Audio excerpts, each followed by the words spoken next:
Video बनाएर बनाऊ र यो निर्णय चाहिँ पहिला सुनाउन गइरहेको छु। यसलाई अलिकति ध्यान दिएर सुनिदिनु होला। त मैले सुरु गरेँ ल।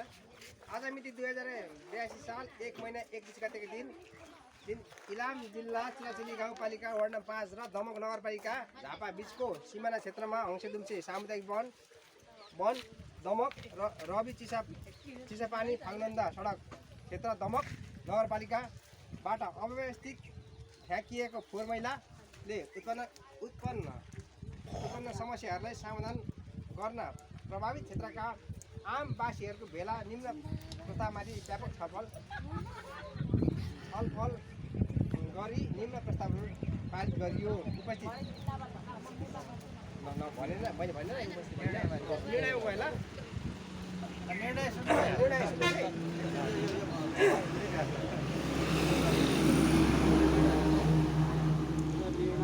प्रस्ताव नम्बर 1 दमक नगरपालिका झापाबाट उत्पन्न भएको फोहोर मैला सीमावर्ती क्षेत्रमा अव्यवस्थित रूपमा फ्याँकिएको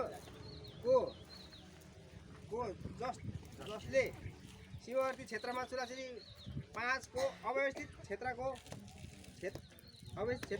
हैन कुन हो 5 को क्षेत्रमा अधिकांश क्षेत्रमा महामारी फैलिने र जनताको स्वास्थ्यमा गम्भीर असर पुग्न गएकोले फोहोर मैला व्यवस्थापन सङ्घर्ष समिति गठन गर्ने सम्बन्धमा निर्णय प्रस्ताव 1 उपर छलफल गर्दा उक्त प्रस्तावलाई कार्यान्वयन गर्न निम्न अनुसार फोहोर मैलालाई व्यवस्थापन सङ्घर्ष समिति गठन गरियो।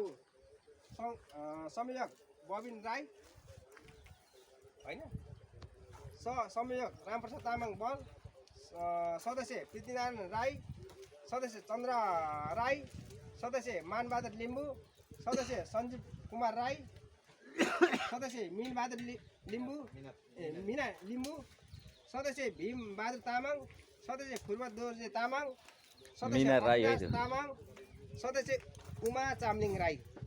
मिना राई हो, मिना राई मिना लिम्बू छ यहाँ चाहिँ। राई बनाऊ यसलाई सच्याउला। पीडितको पनि गर्ने।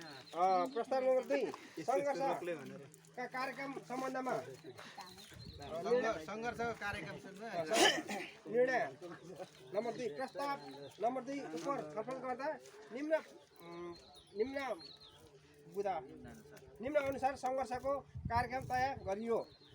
मिति 2002 महिना 1 गते ध्यानाकर्षण गराउने पत्र चुलाचुली गाउँपालिका मार्फत दमक नगरपालिकालाई बुझाउने। वैशाख 1 गते जेठ होला भोलि बुझाउने र 2082 साल 2 महिना 2 गते वडा कार्यालयमा पत्रकार सम्मेलन गर्ने। हामीले चाहिँ 2 गते चाहिँ पत्रकार सम्मेलन गर्ने भएका छौँ फोहोर मैला विषयमा। 2082 साल 2 महिना 3 गतेबाट दमक नगरपालिकाबाट फोहोर मैलालाई आउने गाडीहरूलाई उत्तम चोकमा रोक्ने बाँकी कार्यक्रम समितिको बैठक बसी निर्णय गर्दै जाने निर्णय सर्वसम्मतले पारित गरियो। र यति नै छ हाम्रो अहिलेको निर्णयहरू चाहिँ। अब त्यसमा समस्या आउँदै गयो भने हामी समिति बसेर निर्णय गर्न जान्छौँ। यो फोहोर मैलाको कारणले गर्दा यहाँ हेर्नुहोस् है, झिँगाको कति फैलिएको छ भन्ने कुरो यहाँ नहटाउँ न, देखाउँदिउँ भनेको त कस्तो हटाइहालेको। यहाँ हेर्नुहोस्, यो खुट्टामा हेर्दा देखिन्छ कि झिँगा कति छ भन्ने कुरो चाहिँ स्पष्ट हुन्छ हाम्रो ठाउँमा।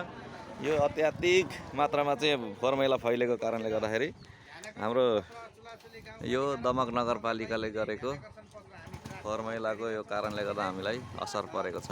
त्यसैले गर्दा हामी एउटा समिति गठन गरिसकेका छौँ। हामी त्यहाँ भेला भएर त्यो तयार भएको ध्यानाकर्षण पत्रहरू सबै हामी सबै लिएर चुलाचुली गाउँपालिकामा जान्छौँ। गाउँपालिकाको अध्यक्षलाई दिन्छौँ। अध्यक्ष मार्फत दमक नगरपालिकालाई बुझाउन लगाउँछौँ। अनि हाम्रो पर्सिदेखि अनि 3 गतेदेखि हाम्रो सङ्घर्ष सुरु हुन्छ, यहाँ आन्दोलन सुरु हुन्छ। त्यति बेला गाउँपालिकाले अब हामीलाई जानेन, थाहा पाएन भन्नु गाउँपालिकाले पनि पाएन, दमक नगरपालिकाले पनि थाहा पाएन भन्नु पाएन। अब त्यति बेला हामी अब दमकबाट आउने सबै गाडी घोडा हामी सबै रोक्छौँ उत्पन्न परिस्थितिको अब दमक नगरपालिका र चुलाचुली गाउँपालिकाले जिम्मा लिँदै जानुपर्छ।